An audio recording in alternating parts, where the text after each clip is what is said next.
አሁን በቀደም ለታ ወደ እስራኤል ሀገር ልክ ሊሄድ ቪዛ ሰዓት ደርሶብን እስራኤል ኤምባሲ እንሮጣለን። እኛ በትልቁ መኪና ፎርድ መኪና ነው ያዝኩት። ፎርድ መኪና እንትኑ ስፖኪዮ ትንሽ ወጣ ይላል። ገዘፍ ብሎ የሚሰራ ነው። ያው ለአሜሪካ ብለው ስለሚሰሩትም ነው። እና ሳልፍ ስፖኪዮ የአንዷን ሚኒባስ እንትን ገነጠለው። ገነጠለና አይ አሁን ሳስበው ይሄ ሚኒባስ ማንነቴንም ላያውቅ ይችላል።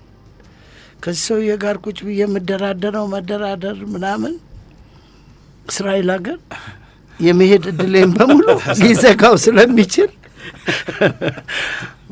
በጠየቀኝ ጊዜ ይጠይቀኝ ብዬ ብቻ የሚገርም ነው። ሰውዬው ከኔ የተሻለ ይነዳል። ባለ ሚኒባሱ የተገጨበት ቀድሞኝ ከፊት እኔ ሳቆም አብሮኝ አቆመ። ከጎኔ ሲያይ ነው አይደበበ ነኝ።